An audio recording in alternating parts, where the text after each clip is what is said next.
Hello everyone, it's Miss Amy. I miss you all very much. I hope you are all doing well. It's really great to see your faces. I know I can't really see you, but you can see me, so hopefully that's good enough. Now I am going to talk a little bit about some games that we can play in isolation, and not just any games. We are going to be playing some improv games because I am the improv teacher. Now, if anyone is unfamiliar with improv or maybe needs a little refresher, improv is basically acting without a script. So you are doing things in the moment. It's very, very fast and it's very, very fun. There are only pretty much two very important rules that you really need to know about improv. The first one is that you must always say yes. Say yes to things. And I don't mean literally say yes. I just mean like agree with what's going on. For example, if you are improvising in a scene with someone and someone says, let's go get ice cream, something you don't want to say is, no thanks. See, that just dropped all the energy of the scene. That's not fun. But an example of saying yes would be, hey, let's go get ice cream. You know what? I really wanted some ice cream. We should go to that place that's on the moon. See, there you go. You're saying yes, but you're also doing the second rule, which is to say yes and, which is to say yes, but also add something to the story. That's very, very important, or else a scene will have nowhere to go. And we can't have that. So, my friends, keeping all of these rules in mind, I have a few very, very fun games that you can play with whoever you are quarantining with, what have you. Get your parents to play, get your siblings to play. Maybe you can even play some of these via video chat, which would be really fun. One of the first games I'm actually going to tell you about is something you could definitely do via video chat. So this is the question game. Now, in the question game, you are only allowed to speak in questions. So, for example, the conversation would go something like, would you like to get something to eat? Do you feel like we should get spaghetti? Aren't you more in the mood for, pizza? So you're constantly replying with questions. You're not allowed to say any statements the second someone says, no, I don't want any pizza, or like any other statement in response to a question, they lost. So it is very, very fun. Make sure you are always asking your questions. And then a variation on this game is called the alphabet game. Now, when you're doing the alphabet game, you are speaking. In this one, you're perfectly fine to use statements, questions, whatever, but the only rule is that the first word of every sentence that you're speaking has to begin with a letter of the alphabet, and you will go in order. So you'll say, are you at home? And then the next one will start with a B. A really good example of that one might be, Best Buy. I'm at Best Buy.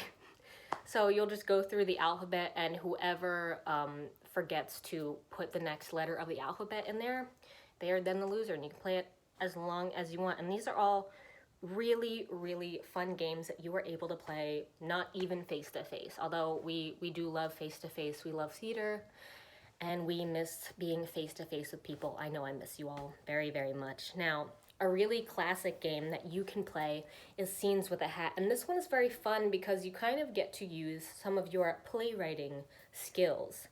Now, in Scenes from a Hat, you basically are going to write down a bunch of different ideas for scenes, and you'll put them all in a hat, mix them up, and you'll pull them out. Now, when writing possible scene options, you'll always want to ideally come up with a relationship for two or more characters and a setting, because that determines where the scene will go. It helps give a guideline. So you could always say, two sea otters who are part robot go to school. See, you know who you are, you know what you're doing in these scenes, and you could really come up with anything, which is very, very fun.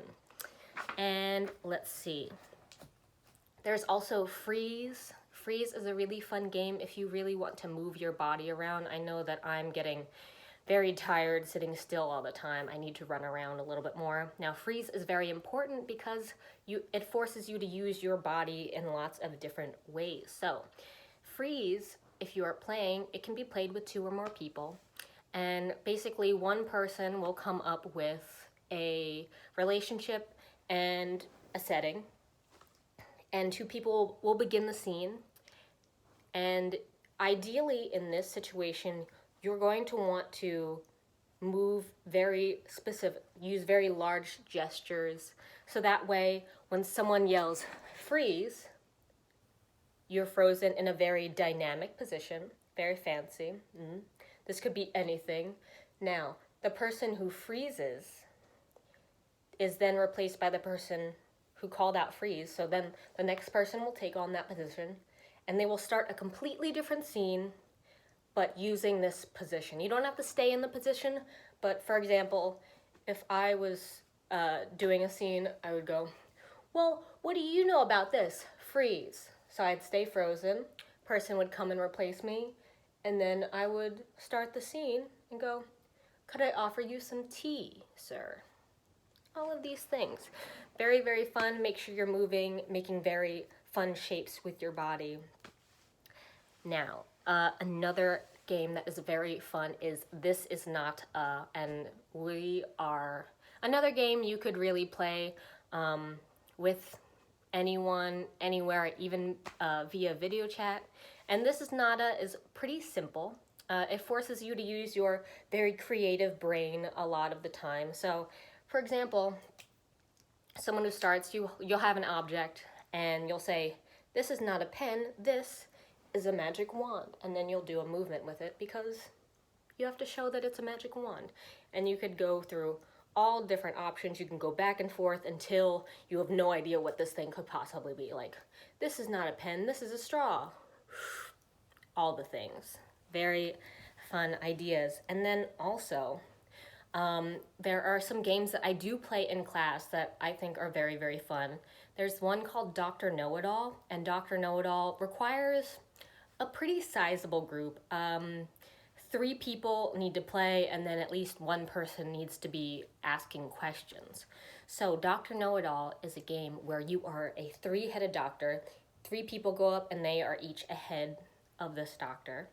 And you'll ask Dr. Know-It-All a question. And the thing is, Dr. Know-It-All can only answer one head at a time, and the heads all say one word at a time. So you'll pick a subject. Let's say you want to ask Dr. Know-It-All about sharks. So you'll say, Dr. Know-It-All, how do sharks breathe underwater? And then Dr. Know-It-All will answer head by head, saying one word at a time. So sharks breathe underwater by... You can fill in the rest. The answers don't even have to make sense, but it's all up to you. Improv is really fun. It's really all about being creative, being playful. It's really a great time to practice your artistic skills without really being afraid of making any mistakes, because there are no scripts for you to look at. There's really no rules except your very important yes and rule. And I will actually have a document included with a bunch of different games written all out for you, even some that I haven't talked about in this video. But I think that's all I have for everyone. I really miss everyone. I cannot wait to see all your faces. If you're one of my students, you know that I really like to know how your week has been. And I really am suffering because I don't know how any of your weeks have been. So I can't wait to see you all again, and I will ask you all about what you're doing during this very, very long break, and I hope you're all well. So, all right, my friends, I will see you very, very soon, hopefully. I wish you all the best. Thank you so much. Goodbye.